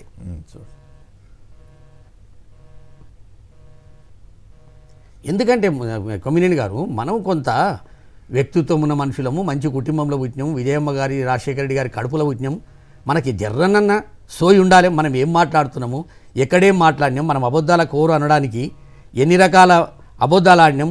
అవబనియమ టీవీ లేవు, ఛానళ్ళు లేవు, పేపర్లు లేవు. మనం ఏది మాట్లాడుతుంది నడుస్తుంది, ఏది చేస్తుంది. ఒక పని చేయండి, ఒక బ్రేక్ తీసుకున్న తర్వాత ఏది నడుస్తుంది కుదిరే పని కాదు. ఇక అర్ధ గంట అది చెప్పడం మాట్లాడుదురు కానీ, ఒక బ్రేక్ తీసుకున్న తర్వాత మీరే మాట్లాడుదురు కానీ ఆ వీడియో కూడా చూపిద్దురు కానీ. ఇప్పుడు ఈ వీడియో చూపెట్టడానికి కూడా మురుసుపల్లి షర్మిల ఎంత అబద్ధాల కోరు. ఈ అబద్ధాలు ఈనాడుకు కానీ, ఆంధ్రజ్యోతికి కానీ, టీవీ5కు కానీ ఎందుకు తెలుస్తలేదు? రెండోది ఇవాళ మళ్ళీ కడప జిల్లాల పోయి కూడా సేమ్ దుఃఖం తెరిచింది. ఇప్పుడు ఈమె మాట్లాడిన మాటలు ఒక 90 రోజుల ముందు కాంగ్రెస్ పార్టీలో ఆంధ్రప్రదేశ్కి ఎంటర్ కాకముందు 90 రోజుల ముందు మాట్లాడిన మాటలు, ఇవే మాటలు ఇప్పుడు మళ్ళీ పులివెందల లోపట, కడప పార్లమెంట్ లోపట, ఉమ్మడి కడప జిల్లా లోపట మాట్లాడి ఏడ్చుకుంటా కొంగు దాపి నేను ఈడనే ఉంటా, నీ బిడ్డనై ఉంటా, మీ బలమై ఉంటా, నీ బాధ్యత అయి ఉంటా అని దొంగ మాటలు మాట్లాడుతున్నందుకు ఈ వీడియో చూపెట్టవలసి వస్తుంది. ఈ రాజశేఖర రెడ్డి బిడ్డ ఈ రోజు నుంచి పాలేరు బిడ్డ, ఈ రాజశేఖర రెడ్డి బిడ్డ ఈ రోజు నుంచి మీ బిడ్డ, ఈ రాజశేఖర రెడ్డి బిడ్డ పాలేరు బిడ్డలకు వచ్చిన ప్రతి కష్టంలో పాలు పంచుకుంటుంది. ఈ రాజశేఖర రెడ్డి బిడ్డ పాలేరు ప్రజల హక్కుల కోసం కొట్లాడుతుంది. ఈ రాజశేఖర రెడ్డి బిడ్డ పాలేరు ప్రజలకు రాజశేఖర రెడ్డి గారి సంక్షేమ పాలన అందించేంత వరకు ఈ పోరాటాన్ని ఆపదు అని మాట తప్పని మడమ తిప్పని ఆ రాజశేఖర రెడ్డి బిడ్డను నేను పులి కడుపున పులే పుడుతుంది. నా గుండెలో నిజాయితీ ఉంది, మీకు సేవ చేయాలి అన్న తపన ఉంది. మనస్ఫూర్తిగా ఆశీర్వదించండి. ఆ రాజశేఖర రెడ్డి గారి సంక్షేమ పాలన మీ ఇంటికి చేరుస్తానని రాజశేఖర రెడ్డి బిడ్డ మీకు మాటిస్తుంది. మీ బంధువునైతా, మీ బలమైతా, మీ బిడ్డనైతా. తెలంగాణలో పాలేరు అనేటువంటి ఒక నియోజకవర్గంలో, ఖమ్మం జిల్లా పాలేరు నియోజకవర్గంలో ఈ మాటలు మాట్లాడిన తర్వాత అక్కడ ఉన్నటువంటి ప్రస్తుత మంత్రి పొంగులేటి శ్రీనివాసరెడ్డి గారితో బేరసారాలు చేసుకొని నేను ఇక్కడి నుంచి ఆంధ్రాకి వెళ్ళిపోతా, నాకు 20 కోట్ల రూపాయలు ఇవ్వమంటే ఆయన ఛాలెంజ్ చేస్తా. నేను వద్దు, ఇక మనము ముసుగుల గుద్దులాటలు వద్దు. 20 కోట్ల రూపాయలకు మాట్లాడుకొని అందులో 3 కోట్ల బాపతి నేను ఈడ ఆ పార్టీ ఆఫీసు కట్టినా, ఆ ఆఫీసు నీకు రిజిస్ట్రేషన్ చేస్తానా, మిగతా 17 నాకు ఇవ్వమంటే అమ్మా నేను చేసే సహాయం చేస్తా తప్ప నీ ఆ 3 కోట్ల రూపాయల ఆస్తి నాకు వద్దమ్మా, నేను బదలాంగారని చెప్పి ఇప్పుడు ప్రస్తుతం ఉన్నటువంటి మంత్రి గారు చెప్పినటువంటి మాట. ఎందుకు ఇంకా మనకు ఈ బతుకు? మాటకు ముందు రాజశేఖర రెడ్డి గారి బిడ్డ, మాటకు తర్వాత రాజశేఖర రెడ్డి గారి బిడ్డ. ఏ రాజశేఖర రెడ్డి గారిని అయితే కాంగ్రెస్ పార్టీ పొట్టన పెట్టుకుందో, ఏ రాజశేఖర రెడ్డి గారిని అయితే కాంగ్రెస్ పార్టీ చంపిందో, ఇప్పటికీ ప్రజల అనుమానాలు ఉన్నటువంటి వాస్తవమో, అటువంటి పార్టీలో ఉండి తండ్రిని చంపిన పార్టీకి ఓటేయమనుకుంటూ చిన్నాయనను చంపిన దానికి నాకు ఓటేయమని చెప్పి ఆ చిన్నాయనను ఏ ప్రభుత్వంలో చంపిర్రు, రాజారెడ్డి గారిని ఏ ప్రభుత్వంలో చంపిర్రు, అప్పుడేం గొంగడి కప్పుకొని పండుకున్నావా, ఏ పొయ్యిలో వండుకున్నావు, ఏ గాడిద పండ్లు దమ్ముతున్నావు, ఇవాళ తగునామా అని చెప్పి అనేక కష్టాలు పడి రాష్ట్రానికి 20 సంవత్సరాలు ముఖ్యమంత్రిగా ఉండాలనే ఆలోచనతో వచ్చినటువంటి జగన్మోహన్ రెడ్డి గారి మీద చంద్రబాబు నాయుడు ఇచ్చినటువంటి పసుపు పైసలకు అమ్ముడు పోయి ఇవాళ చెప్తున్న కొమ్మినేని గారు నిన్న రాత్రి 11 గంటలకు కూడా 17 కోట్ల రూపాయలు కడపకు పంపినటువంటి మాట ఎవరు పంపించారు? చంద్రబాబు నాయుడు. వస్తాయి ఇప్పుడు ఇవాళ సాయంత్రంలో కూడా పట్టుబడతాయి చూడండి మీరు. నిన్నగాక మొన్న 6 కోట్లు పంపిండు. ఎట్టి పరిస్థితుల్లో కూడా కడప జిల్లాలో నువ్వు 50 నుంచి 60 కోట్లు పెట్టి మీ అన్నకు నిద్ర పట్టకుండా చేయాలన్నటువంటి ఆ దుర్మార్గుని ఆలోచనకు ఇవాళ నువ్వు కొంగు జాపి కండ్లకెళ్ళి 4 సుక్కలు నీళ్ళు తీసి మనం డ్రామా ఆర్టిస్టులమా, మనమేం నటులమా? రాజశేఖర రెడ్డి గారిని చూసినా, విజయమ్మని చూసినా, జగన్మోహన్ రెడ్డి గారిని చూసినా ఎంత ఆప్యాయతగా కనబడతారు. ఆ రక్తం పంచుకొని పుట్టినటువంటి వ్యక్తివి ఇలా రాక్షసిరాలుగా మారుతావా నువ్వు? ఇలా జగన్మోహన్ రెడ్డి గారికి ప్రశ్నలు వేస్తావా నువ్వు? ఆమెకు జగన్మోహన్ రెడ్డి గారు ఒక ఇంగ్లీష్ న్యూస్ ఛానల్కు ఒక తెలుగు ఛానల్కు ఇంటర్వ్యూ ఇచ్చినప్పుడు చెప్పిండు, ఎప్పుడైనా రాజకీయాలు చేస్తే నిబద్ధతతో చేయాలి, కుటుంబ పాలనగా మనది ఉండకూడదు, మనం దుఃఖాలు తెరుచుకొని కూర్చోకూడదు, బాబు వచ్చిండు పని చేస్తా, చెల్లెలు వచ్చింది పని చేస్తా, బామ్మర్ది వచ్చిండని పని చేస్తా అని చెప్పకూడదు అనేటటువంటి దుర్మార్గపు ప్రశ్నలు వేసే ప్రయత్నం చేస్తున్నవే. ఒకటా రెండా కొమ్మినేని గారు? నిన్న ఆ ఏబిఎన్లో చూపెడతారు, ఈటీవీలో చూపెడతారు, టీవీ5లో చూపెడతారు. ఒక గంట సేపు ప్రెస్ కాన్ఫరెన్స్ పెట్టింది. గంట సేపు ప్రెస్ కాన్ఫరెన్స్, ఒక 30-40 ప్రశ్నలు, ఒక్కదానికి పొంతన లేదు. నేను డబ్బులు అడిగినా అనే మాట మాట్లాడుతుంది. నువ్వు 1000 కోట్ల రూపాయల పని తీసుకుపోయింది వాస్తవం కాదా? నువ్వు నీ భర్త పోయింది సీసీ కెమెరాలలో లేదా? ఎట్లా ఇది? అబద్ధాలకు కూడా ఒక అద్దు ఉండాలి. అబద్ధాలు ఆడేటప్పుడు ఎవడా ఛాంపియన్ మొత్తం గిన్నీస్ బుక్ లెక్టాడు ఎవడా అంటే చంద్రబాబు నాయుడు. నువ్వు మన తలదన్ని పోయి మించిపోతున్నవే. ఊసర వెళ్ళి ఎవడా అంటే చంద్రబాబు నాయుడు. నువ్వు ఊసర వెళ్ళిలక మారుతున్నవే. అవబా నీకేమన్నా లాభం ఉంది? కడప జిల్లాలో నీకు 5,000 10,000 కాన్స్టిట్యున్సీకి పడతాయి. అరే మొత్తుకుంటేనో ఏడుస్తానో, ఆమెను ఎవరి వివేకమన్న భార్యను తీసుకొచ్చి నిలబెడతానో, సున్నితమ్మని నిలబెడతానో ఏదన్నా అంటే పర్వాలేదు. అక్కడ జరిగింది ఏంది? అక్కడ అన్ని ఏళ్ళు ఎవరికి చూపెడుతున్నాయి? మొన్న సునీతమ్మ జగన్మోహన్ రెడ్డి గారు నామినేషన్ వేసిన రోజు ఇట్లా నామినేషన్ వేసి మాట్లాడిపోయిండో లేదు. సునీతమ్మ కూడా గొట్టాలు పెట్టేశారు. ఈటీవీ, ఏబిఎన్, టీవీ5 ఏం మాట్లాడుతుంది ఎరకనా? మా నాయన స్టాచ్యూ ఇనాగరేషన్కి వచ్చాడు జగన్మోహన్ రెడ్డి గారు, చనిపోయిన 8 నెలల లోపల సెప్టెంబర్ 2 నాడు మా ఇంటికి వచ్చినప్పుడు మా జగన్ నన్ను అడిగింది, నేను అన్న మరి మన కేసు సంగతి ఏంటంటే, అమ్మ అన్ని ఏళ్ళు నర్రెడ్డి రాజశేఖర రెడ్డి మీద చూపెడుతున్నాయమ్మా అంటే సౌభాగ్యమ్మ కూడా ఇమీడియట్ లేచి ఎవడనుండని వాడు జైలుకోవాలని చెప్పిన మాట చెప్పింది ఈమెని. ఇవాళ ఆ కోణంలో ఆలోచన చేయకుండా, నర్రెడ్డి రాజశేఖర రెడ్డి కోణంలో ఆలోచన చేయకుండా, వాళ్ళ బావ కోణంలో ఆలోచన చేయకుండా, అసలు ఏం జరిగిందనే ఆలోచన చేయకుండా, ఛార్జ్షీట్లో ఎవడేం చెప్పిండు, ఎవరెవరేం చెప్తున్నారు అనేది ఆలోచన చేయకుండా అన్ని వేళ్ళు మీ ఇంటి దిగు చూపెడుతుంటే మీరు గుమ్మడికాయలు దొంగ అంటే భుజాలు చూసుకున్నట్టు ఇవాళ జగన్మోహన్ రెడ్డి గారి మీద ఒంటికాల మీద లేచే ప్రయత్నం. ఆ పిల్ల ఈమె ఏం మాట్లాడుతున్నారో మీకు మీకు మాట్లాడుతుంది అర్థమవుతుందా? ఎప్పుడెక్కడ ఏమేమి మాట్లాడినావు, తెలంగాణలో ఏం మాట్లాడినావు, ఆంధ్రప్రదేశ్లో ఏం మాట్లాడినావు, తెలంగాణలో ఉన్నన్ని రోజు ఒక్క రోజన్న మీ అన్న మీద ఒక మాట అన్నవా? నేను పాదయాత్ర చేసినా, త్యాగం చేసినా 2021 9 ఫిబ్రవరి నాడు అబద్ధాలు స్టార్ట్ చేస్తే కొమ్మినేని గారు ఇప్పటికి ఆపుతలేవు. నువ్వు ఒక అద్దుబద్దు ఉండాలి. తెలంగాణ మొత్తం అబద్ధాలే మాట్లాడుతీవి. ఇవాళ నీకు రాహుల్ గాంధీ సొక్కంగా కనబడుతుండా? ఏం మొక్క పెట్టుకొని వస్తాడు మా అన్న సమాధి కాడికి? మా అన్నను చంపిపించిన వాళ్ళు, అంత భాగస్వామ్యం ఉన్నటువంటి వ్యక్తులు చంపించిన వాళ్ళనే కంటే ఛార్జ్షీట్లో పెట్టడం ద్వారా కొమ్మినేని గారు రాజశేఖర్ రెడ్డి గారు బ్రతికుంటే భారతదేశానికి నాయకత్వం వహిస్తాడనేటువంటి డౌట్ వాళ్ళకు వచ్చింది. పుసపుస మనుషులండి వీళ్ళేం ధైర్యం ఉన్న మనుషులు కాదు. ఓకే, ఆ ఇందిరాగాంధీకి మన్మరాన్లై పుట్టినా వీళ్ళకి అతిగతి లేదు. అయితే కాదండి కొమ్మినేని గారు, మనకు సిగ్గుశరం లేదు పిలవడానికి. ఆ వచ్చేటోని కానీ ఉండాలి. అమ్మా 14 సంవత్సరాలు దాటి 15 సంవత్సరాలు అవుతుంది. సెప్టెంబర్ 2 వస్తే స్వర్గీయ రాజశేఖర రెడ్డి గారు దివంగతులయ్యి ఇవాళ నేను ఏం ముఖం పెట్టి ఆడ పువ్వులు పెట్టి నేను ప్రార్థన చేయాలన్నమ్మా, ఏం పెట్టి నేను శ్రద్ధాంజలి ఘటించాలని చెప్పి వాళ్ళకన్నా ఇంగిత జ్ఞానం ఉండాలి.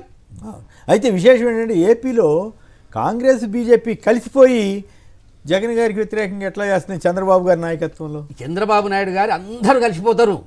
ఇప్పుడు ఆ రామకృష్ణ అని ఒక ఆయన సిపిఐ అని అన్నాడు. ఆయన చిలుక పలుకులు జగన్మోహన్ రెడ్డి గారి మీద ఉల్టా మాట్లాడుకుంటూ ఆయన చంద్రబాబు నాయుడు మీద చిలుక పలుకులు ఇస్తారు అనేది మన తమలపాకుతోడు కొట్టినప్పుడు అర్థమైపోయింది. ఆ సంకల ఆయన ఒక సంకల రామకృష్ణ షర్మిలమ్మ పక్కకు, నాదెండ్ల భాస్కరరావు పవన్ కళ్యాణ్ పక్కకు, నాదెండ్ల భాస్కరరావు గారిని వస్తుంది, నాదెండ్ల మనోహరు ఆడ పక్కకు. ఇక చంద్రబాబు నాయుడు గోళీలు ఆడుకోకుంటే ఏం చేస్తాడు చెప్పండి, ఫుట్బాల్ ఆడుకుంటే ఏం చేస్తాడు చెప్పండి.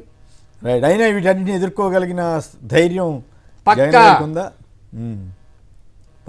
128 నుంచి 152 సీట్లలో రావడం ఖాయం.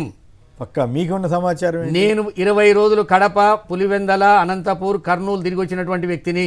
ఓకే, ప్రజలు బ్రహ్మరథం కడుతురు కొమ్మినేని గారు. ఓకే, నేను ఇందిరాగాంధీ ర్యాలీలు చూసిన, ఎంజి రామచంద్రన్ గారి ర్యాలీలు చూసిన, తారక రామారావు గారి ర్యాలీలు చూసిన, రాజశేఖర రెడ్డి గారి ర్యాలీలు చూసిన. దాన్ని మించి వస్తురు ప్రజాస్పందన. ఓకే, ఇటువంటి ఎల్లో మీడియాలు పెట్టుకొని, ఈ నటీమణులను పెట్టుకొని ఈ డ్రామాలు ఆడితే నీకు నీ మేనిఫెస్టో ఏందో చెప్పుకోలేనటువంటి దరిద్ర బతుకులో ఉన్నావు చంద్రబాబు. నువ్వు ఏ రోజైతే నువ్వు పైసలు పెట్టి కడప పార్లమెంటుకు షర్మిలమ్మను ఎగేసి నీకున్న క్యాండిడేట్ను డమ్మీ చేసే ప్రయత్నం చేస్తున్నావు, నీ బతికేందో అర్థమైపోయింది కడప ప్రజలకు. డమ్మీ అని అతను, భూపేష్ అని అతను డమ్మీ. ఇప్పుడు వాళ్ళ ఓట్లు వీళ్ళకి ఇచ్చే ప్రయత్నం స్టార్ట్ అయిపోయింది. ఓహో, ఎవరికి? షర్మిలమ్మకు. టీడీపీ ఓట్లు షర్మిలమ్మ ప్రయత్నం చేస్తుంది. చేస్తారు. నిజమైన టీడీపీ వాళ్ళు ఎవరన్నా అట్లా ఒప్పుకుంటారా? ఒప్పుకున్నా. ఇప్పుడు 5.5 కోట్ల ప్రజలను గొడ్డెలతో నరిగినటువంటి కాంగ్రెస్ పార్టీ, ఓకే, హైదరాబాదుకు దూరం చేసినటువంటి కాంగ్రెస్ పార్టీ, తెలంగాణ ఆంధ్రప్రదేశ్ నిట్ట నిలువున చేసినటువంటి దౌర్భాగ్యకు కాంగ్రెస్ పార్టీ. ఇంకా 30 సంవత్సరాలైనా ఓటేయడానికి ఒకటి సిద్ధం లేడు. గాళ్ళకు తెలుగుదేశం వాళ్ళు వేస్తారా? రైట్. నువ్వు ఏ స్టేజ్లో నువ్వు ఎక్కడ పోతున్నావు, ఆశయం లేదు, ఏది లేకుండా పోతున్నటువంటి షర్మిలమ్మ, నువ్వు జగన్మోహన్ రెడ్డి గారిని ఎప్పటి వరకు అయితే తిట్టుడు మానేవో అప్పటి వరకు నిన్ను ఎవ్వడు కూడా సహించడు. ఈ పాయింట్ కరెక్ట్. 3 రోజులు ఎక్కడ విధానాలు, నీకు ఏ విధానాలు నేను చెప్పండి. నువ్వు జగన్మోహన్ రెడ్డి గారు కడప జిల్లాకు వచ్చి మీటింగ్ మధ్యలో భారతి గారు ఏం చేశారు, ఆవిడ మీద ఆ పిల్ల వివేకమన్న బిడ్డ నిన్నేమంటుంది ఎరకన్నా? వద్దులేండి, లేదండి, వీలునామా రాసి వచ్చిందట, పిల్లల పేరు మీద వీలునామా రాసి ఇచ్చిందట, వీడికి వస్తే నీ మీద నరుకుతారట. నువ్వు పిచ్చుకవు. నీకు 13 తారీఖు తర్వాత నీకు నీ షర్మిలమ్మకి అడ్రస్ ఉండదు. అవును, ఏ యూట్యూబ్ ప్రచారం చేస్తున్న వీళ్ళు కూడా ఎవరు ఏ ఛానల్ నీ ముంగట గొట్టాలు పెట్టరు, ఎవడు పైసలు ఇయ్యడు. రైట్. ఒక్కసారి ఏ కుటుంబంలో పుట్టినాం, ఎందుకు దిగజారుతున్నాం, ఏం మాట్లాడుతున్నాం? ఇవాళ పాలేరులో మాట్లాడింది రామోజీరావు కనబడతలేదా? ఇంకా అంతకంటే తెలంగాణ మట్టి మీద ప్రమాణం చేస్తున్నా. పాలేరు మట్టి మీద ఆడగదే మీ అండనైతా, మీ బండనైతా, మీ భుజాన్నైతా, మీ వెన్నెముకనైతా, ఈడొచ్చి మళ్ళీ అదే మాటలు. అందుకు రామోజీరావుకు ఇవాళ చౌలినబడ్డా, రాధాకృష్ణకు కళ్ళు కనబడ్డా. బిడ్డ షర్మిలమ్మ తెలంగాణలో వచ్చినప్పుడు ఏంది, ఆంధ్రలో వచ్చినాక ఏంది, ఈ 2 ఎపిసోడ్లు వాళ్ళు ఎందుకు వేస్తారు? మీరు ఒక్క నిమిషం. పవన్ గారు పాలకొల్లు చెప్పండి, పేదలకు సంబంధించిన స్కీములకి సంబంధించిన 14,000 కోట్లు జనానికి వెళ్లకుండా ఆపేమని రామోజీరావు, చంద్రబాబు వగేరా అందరూ సంకలు గుద్దుకుంటున్నారు. అది కుట్రని జగన్ గారు హైకోర్టుకి వెళ్ళినా కూడా వేయనీయకుండా చేయగలిగారు. ఈ పరిస్థితి మీద మీరేమనుకుంటున్నారు? అలాగే జగన్ గారికి వ్యతిరేకంగా జరుగుతున్న కుట్రల్లో భాగస్వాములు అవుతున్న వారిని జగన్ గారు సమర్థంగా ఎదుర్కోగలిగే పరిస్థితి ఉందా? వచ్చే ఎన్నికల్లో విజయం ఎవరిది? గుడ్ మార్నింగ్ అండి అందరికి. నమస్కారం. 3 విషయాలు చెప్పాలండి. ప్లీజ్. ఇప్పుడు వీళ్ళు ఏదో డీబీటీ ఆపించామని ఏదో ఆనందపడుతున్నారు కానీ అవును, అది జగన్ గారికి ప్లస్ అవుతుందనే విషయం వాళ్ళకి కూడా అర్థమైందండి. అర్థమైందా? పేద ప్రజలందరూ చేతులు జగన్ వైపే చూపిస్తున్నాయండి. వీళ్ళు ఆపినంతరాన్ని వాళ్ళు అర్థం చేసుకోలేని పరిస్థితుల్లో పేద ప్రజలు లేరండి. ఓకే. ముఖ్యంగా ఇంకో విషయం చెప్పాలండి మీకు. ప్లీజ్. ఈ సోషల్ మీడియాలో చాలా విష ప్రచారం జరుగుతుందండి, ఈ సినీ నోటీలు ఫోటోలు పెట్టుకుని. రవితేజ ఇట్లా అన్నాడు జగన్ ని, వాళ్ళు పచ్చి అబద్ధాలు కదా వాళ్ళకి, పాపం వాళ్ళ మీద ఇట్లా చేయటం ఇదే. ఇప్పుడు చివరికి తెలుగుదేశం పార్టీ, ఈనాడు, ఆంధ్రజ్యోతి ఇవన్నీ అబద్ధాల ఫ్యాక్టరీలుగా మారాయి. అసలు వాళ్ళ అబద్ధాలకు అంతు లేకుండా పోయింది. ఎంత దుర్మార్గమా, ఎంత అధికారం కోసం ఇదైతే మాత్రం. తర్వాత అండి, ఈ ప్రధాని విశ్వగురు ఉన్నారు కదండి, మోడీ గారు, విశ్వగురు గారు ఈ చంద్రబాబుని, పవన్ కళ్యాణ్ పక్కన పెట్టుకుని ఊరెగుతుంటే ఆయనకి చాలా ఆనందంగా ఉందేమో కానీ పేద ప్రజలకు మాత్రం చాలా చికాగ్గా ఉందండి అది. చికాగ్గా ఉందా? ఎందుకంటే వాళ్ళని వాళ్ళు ఎన్ని మాటలు అనుకున్నారో వాళ్ళు మర్చిపోయారేమో కానీ అవును, పేద ప్రజలు ఎవరు, రాష్ట్ర ప్రజలు ఎవరు మర్చిపోలేదు. నేనైతే చాలా బాధపడ్డానండి. ప్రధానమంత్రిని పట్టుకుని టెర్రరిస్ట్ అని, పెళ్ళాన్ని నేలుకోలేని వాడని అవునా కదా ఎల్బీకే అన్ని తిట్టిని, చివరికి ఆయనే వచ్చి చంద్రబాబు పక్కన నిలబట్టం ఏంటో నాకు అర్థం కాదా. ఒక పక్క ఆపు వాళ్ళది ఆ లిక్కర్ స్కామ్ 100 కోట్లు ఉందో లేదో 10 కోట్లు ఉందో లేదో సంవత్సరం తరబడి జైల్లోనే ఉంటారు వాళ్ళు. 1000 కోట్లు తిరిగే వాళ్ళేమో తిన్నారు, లేదా బ్యాంకులకి ఎగ్గొట్టిన వాళ్ళేమో ప్రైమ్ మినిస్టర్ ఆఫ్ ఇండియా పక్కన దర్జాగా కూర్చుంటారు. వాళ్ళకి అనుకూలంగా ఈయన ప్రచారానికి వస్తాడు. ఏందో చాలా నిజంగానే మీరు అన్నట్లు మోడీ గారు అంటే నాకు చాలా గౌరవం ఉండేది, కానీ ఈ చర్యల ద్వారా నాకు కూడా అమ్మ మనం అంతా దెబ్బతిన్నాము, క్రెడిబిలిటీ కూడా పోయే పరిస్థితి తెచ్చుకుంటున్నాడు. అది నాకు కాస్త బాధ అయినా చెప్పక తప్పదు. రైట్, సుధాకర్ రెడ్డి గారు కాణిపాకం నుంచి. సుధాకర్ రెడ్డి గారు నమస్కారం, మాట్లాడండి. నమస్కారం కుమ్మనేని గారు, ప్యానెల్లో ఉన్న సభ్యులందరికీ నమస్కారం. అత్యంత బాధాకరం అంటే కూడా ఒకటి ఆలోచించాలి కుమ్మనేని గారు, ఇన్ని సంవత్సరాలుగా ఉన్నప్పుడు కూడా కానీ ఈ రోజు కూడా జగన్మోహన్ రెడ్డి గారి నోటి నుంచి నన్ను 16 నెలలు జైల్లో పెట్టారని ఎప్పుడు ఆయన చెప్పలేదు. నిన్న కడపలో చెప్పాడు. ఆయన చెప్పి ఆయన ఆవేదన పన్నాడంటే ఎంత పైకాచిక ఆనందానికి వీళ్ళు పొందుతున్నాడు. ఇదే స్థానంలో జగన్మోహన్ రెడ్డి గారి స్థానంలో చంద్రబాబు గారు ఉంటే, ఇదే మరి సంక్షేమ పథకాలు ఆపుంటే చంద్రబాబు ఏ విధంగా ప్రవర్తించేవాడో ఒక్కసారి ఆలోచించండి కుమ్మనేని గారు. అవును, ఇదే స్థానం పసుపు కుంకుమ ఇక్కడ మీరు జైలు అన్నారు కాబట్టి ఒక సంగతి చెప్పాలి. జగన్ గారు ఎప్పుడు కూడా నాకు ఆ దబ్బు వచ్చింది, ఈ దబ్బు వచ్చింది, నాకు బెయిల్ ఉండని ఎప్పుడు అడగలేదు. చంద్రబాబు గారు 50 రోజులకి అసలు ఈనాడు వాళ్ళు ఏమి రాశారో తెలుసు, చర్మవ్యాధితో కూడా ప్రాణం పోయేటట్టుందని రాసేశారు. మరి అన్ని అబద్ధాల సర్టిఫికేట్ తోటి వాళ్ళు బయటికి రాగలిగారు. ఎక్కడ పోయినా అంబులెన్స్ లో డాక్టర్లు మరి ఎండల్లో ఎక్కడ తిరుగుతున్నాడు మరి. కుమ్మనేని గారు ఇంకొక మాట కూడా, అదే చంద్రబాబు గారి భార్య గారు ఏం చెప్పారు, నా భర్తకు లేని రోగాలు లేవు అని ఆమె చెప్పింది. 52 రోజులు జైల్లో ఉండటానికే ఇన్ని రోగాలు అంటగట్టిన ఆమె 16 నెలలు జైల్లో ఉన్నప్పుడు జగన్మోహన్ రెడ్డి గారు ఎక్కడైనా గానీ ఆయన దాని గురించి స్పందించాడా? స్పందించలా. నిన్న చెప్పాల్సిన సందర్భం వచ్చింది కాబట్టి ఆయన చెప్పాడు. చెప్పిన దాంట్లో ఇంకొకటి ఉంది, మీ పవన్ కళ్యాణ్ కావచ్చు, ఇంకొకరు కావచ్చు. నిన్న మహేష్ గారు చెప్పారు చాలా బాగా. మామూలు పవన్ కళ్యాణ్ కూడా చెప్తుంటాడు, గంటకు 2 కోట్లు తీసుకుంటాడంట, అంటే 24 రోజులే పనిచేస్తాడంట ఆయన. Right right, okay. శివశంకర్, ఇక టైం తక్కువ ఉంది, శివశంకర్ గారు మాట్లాడండి. ఒకటి సార్, మీరు అన్నట్టు ఇంతమంది ఇబ్బంది పెట్టినా కూడా నాయకుడు ఎలా చూస్తున్నారు మీరు అని అంటున్నారు కదా. ఎన్ని ఇబ్బందులు పెట్టినా ఒక సినిమా సార్, బాహుబలి సినిమాలో హీరో ఏ విధంగా ఉంటారో అంటే మా నాయకుడిని పొగడ్డం కాదు కానీ ఆ పేదల పక్ష ఏ విధంగా బాహుబలి పోరాడతాడో ఆ బాహుబలికి జనాలందరూ కూడాను కాస్త వెనుకడుగేయచ్చు. ఆ బాహుబలి ముందుండి రండి పదండి ఆ పెత్తందారులు ఎదుర్కొంటారంటే ఒకరిలో చేతులు ఇచ్చేసి వచ్చినట్టు ఒక సైనికుల్లాగా ఈ రోజు మాకు స్టార్ క్యాంపెయినర్లు అంటే ఎవరు లేరు సార్, జగన్మోహన్ రెడ్డి గారు ఒకరే. తర్వాత స్టార్ క్యాంపెయినర్లు ఎవరు తెలుసా మాకు, ఎవరైతే లబ్ధి పొందారో, ఎవరైతే మహిళలు ఉన్నారో వాళ్ళే వాలంటరీగా వాళ్ళే ఒక స్టార్ క్యాంపెయినర్లుగా ముందుకు వస్తా ఉన్నారు. ఈ రోజు జరుగుతున్నటువంటి ఈ యొక్క కురుక్షేత్రంలో సార్ ఖచ్చితంగా ఇందాక రాఘవన్ చెప్పినట్టు ప్రజలలో ఏదైతే గతంలో ఇచ్చినటువంటి మెజారిటీ కంటే అత్యధిక స్థానాల్లో గెలవబోతున్నామో దాన్ని బట్టే వాళ్ళకి భయపడి వాళ్ళ మేనిఫెస్టో తీసుకురావట్లేదు, వాళ్ళ పరిపాలన ఎలా ఉంటుందని తీసుకురావట్లేదు, వాళ్ళ పథకాలు తేవట్లేదు. జగన్ గారి తరపున పేదలకు ఇది జరుగుతుంది, ల్యాండ్ లాక్కుంటారు, ఇది అని చెప్తున్నారు తప్ప అదే విధంగా దొంగ సర్వేలు సోషల్ మీడియా అంతా యాక్టివేట్ అయ్యి సోషల్ మీడియాలో అయిపోతుంది మౌత్ పబ్లిసిటీ ఏదో చేసుకుంటా ఉన్నారు. కానీ ప్రజలు క్లియర్ గా ఉన్నారు. సైలెంట్ వేవ్ జరగబోతుంది సార్. ఈ సైలెంట్ వేవ్ లో మీరు చూడండి 13వ తారీఖున పొద్దున 7:30 నుంచి 9-10 వరకు మహిళలే దాదాపు 70 నుంచి 80% కిలోలో మహిళలే ఉంటారు. మహిళలే చైతన్యంతో ముందుండి పోటాపడి ఓట్లు వేసేసి ప్యాన్ గుర్తుకు వేసేసి ఖచ్చితంగా మరోసారి 2019 ఏ విధంగా సునామీ వచ్చిందో 2024లో కూడాను ఆ సునామీ రాబోతుంది జూన్ 4వ తారీఖున. ఇది అతిశయోక్తి కాదు, ఓవర్ కాన్ఫిడెంట్ కాదు. ప్రజల్లో ఉన్నటువంటి యొక్క భావన, ఆ ప్రజల్లో ఉన్నటువంటి ఒక అంటే ఒకటి సార్, ప్రతి ఒక్కరు ఓటేయాలి, అది ఎన్నికల సంఘం నుంచి అందరూ చెప్తుండేది. కాకపోతే ఇక్కడ ఏంటంటే ఆ ఓటు వాళ్ళకేంటి వీళ్ళకేయండి మాకేయండి అని చెప్పేటటువంటి తత్వం కాకుండా విధానాలు. ఇప్పుడు ప్రభుత్వం ఏదైనా చెడు చేసిందంటే లేదా ఆ పార్టీ చేసిందంటే ఈ పార్టీ ఈ చెడు చేసిందని చెప్పచ్చు, కానీ మంచిని కూడా చెడుగా చిత్రీకరిస్తూ చెప్పడం అనేది చాలా దుర్మార్గం. కాకపోతే ఇందాక రాఘవరెడ్డి గారు చెప్పినా మీరు చెప్పినా నేను చెప్పిన ఏంటంటే ప్రజలకి ఆ మాత్రం అవగాహన ఉంది. కాకపోతే ఇప్పుడు పార్టీ విజయావకాశాలు ఎట్లా ఉన్నాయి? విజయావకాశాల గురించి నేను మాట్లాడడం అంత కరెక్ట్గా ఉండదు, ఎందుకంటే ఫీల్డ్లో తిరగలేదు కాబట్టి. కానీ వస్తున్నటువంటి పరిస్థితి స్పందన మనం చూస్తే, ఎందుకంటే టీవీలో చూస్తుంటే సమాచారం ఆధారంగా అందులో జగన్ గారు మాట్లాడుతున్నప్పుడు వస్తున్నటువంటి ప్రజల్లో వస్తున్న స్పందన మాత్రం అద్భుతంగా ఉంది. ఎక్కడా దానికి ఏమీ డోకా కనపట్లేదు. ఆయన మాట్లాడే మాటలో కాన్ఫిడెన్స్ విపరీతంగా ఉంటుంది, కాన్ఫిడెన్స్ లెవెల్స్ బాగా ఉన్నాయి. అట్లాగే స్పందన కూడా అట్లే వస్తుంది. మిగతా నాయకులు మాట్లాడుతున్నారు, వాళ్ళ పాటికి వాళ్ళు జనం వస్తున్నారు, వాళ్ళ పాటికి వాళ్ళు వెళ్ళిపోతున్నారు, అది మాత్రం క్లియర్గా కనపడుతుంది.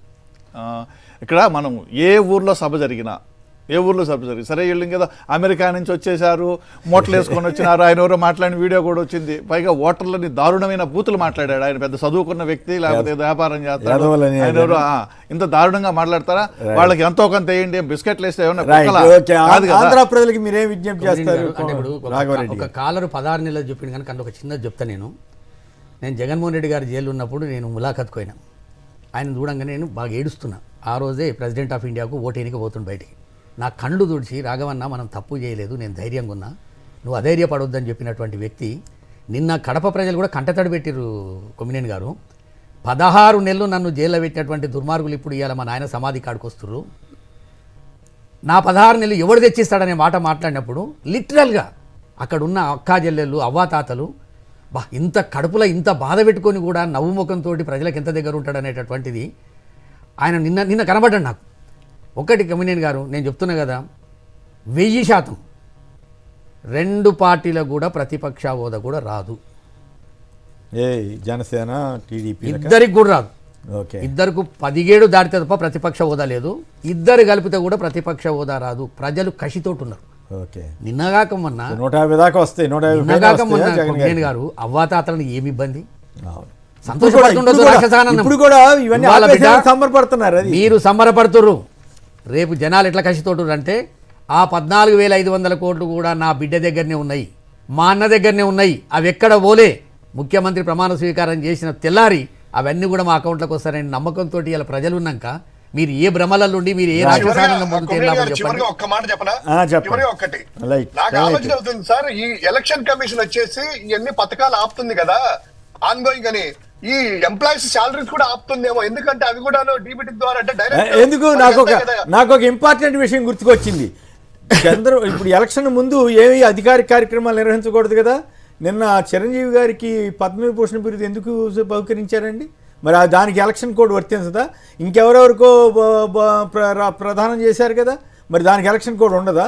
అంటే చిరంజీవి గారిని వాడుకోవడానికి చేశారని ఎందుకు అనుకోకూడదు?